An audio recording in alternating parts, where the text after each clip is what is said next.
Hey, what's up everybody? This is Dr. Andrew Kim, MD. I'm a board-certified psychiatrist, and today's video is called Panic Attacks and Panic Disorder Explained.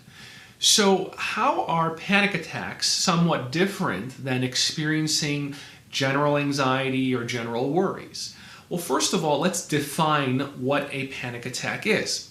Well, first, a panic attack is defined as experiencing an abrupt or sudden surge of intense fear or intense discomfort that peaks within a few minutes, that's the key, and during that time frame, you experience at least 4 of the following 13 symptoms. So let's run through them quickly.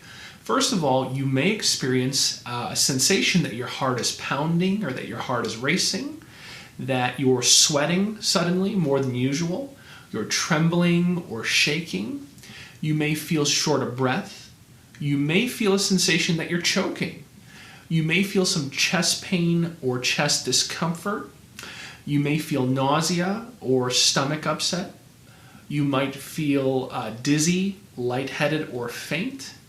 You may feel chills, or you may feel kind of like heat sensations like you're flushed or hot flashes. You may feel numbness or tingling, whether that's in the face or your fingers, your legs. A sense of derealization. That feels like the environment around you or reality is no longer real. It's like surreal or it feels fake to you. Or the alternative is a feeling of depersonalization. You feel like you're detached from yourself somehow. Next, you may experience a fear of losing control or a fear of going crazy. And finally, a fear of dying. Okay, so to sum it up again, you feel a sudden surge of fear or discomfort that peaks within a few minutes, and you experience at least 4 of those following 13 symptoms. Now look, just because you experience panic attacks does not automatically equal having panic disorder, okay? Panic attacks could be a sign of something else, like a medical condition, like having thyroid issues. It could be a sign of other psychiatric disorders. It could be the result of, chemicals or substances like too much caffeine, too many energy drinks, illicit drugs. So again, panic attacks does not automatically equal having panic disorder.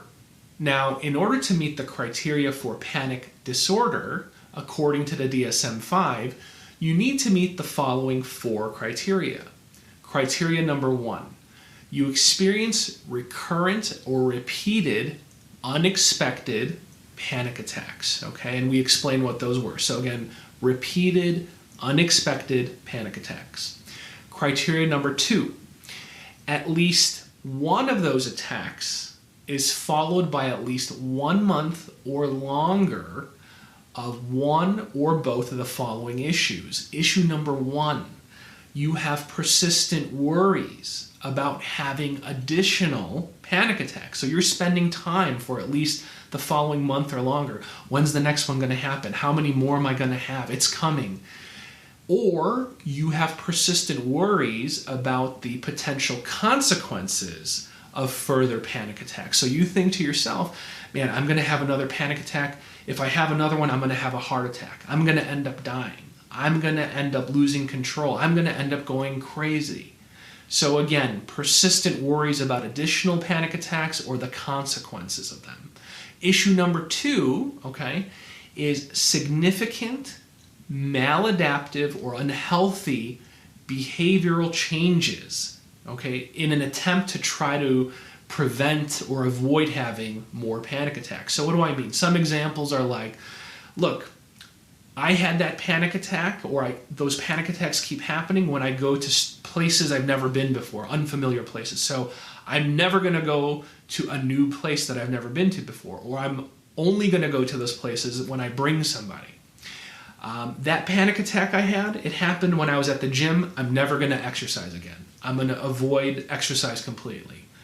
That panic attack I had, it happened when I was wearing that tight shirt. I'm never going to wear that shirt again or anything like that again. So it's these attempts that we make and we change our behaviors in these unhealthy or maybe even irrational fashions to try to prevent or avoid having additional panic attacks. So again, one or both of those issues keep happening for at least 1 month or longer after one of your panic attacks. Okay?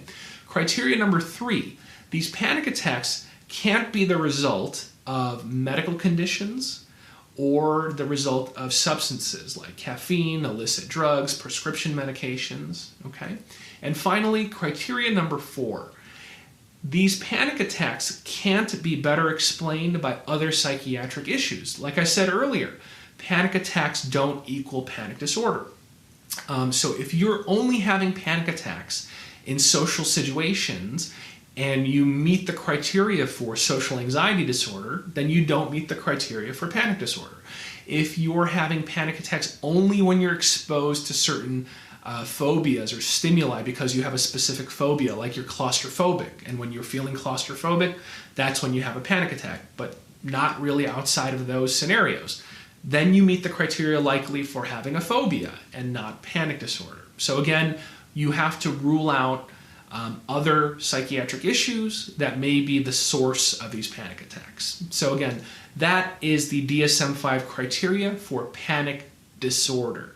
So look, I hope you enjoyed this quick overview of panic attacks and panic disorder. I know I haven't posted a video in a while, but I'm back in the swing of things and will be posting regularly. So if you enjoyed this, please like, please subscribe, and stay tuned for more mental health related videos to come. Dr. Andrew Kim signing off. Until next time.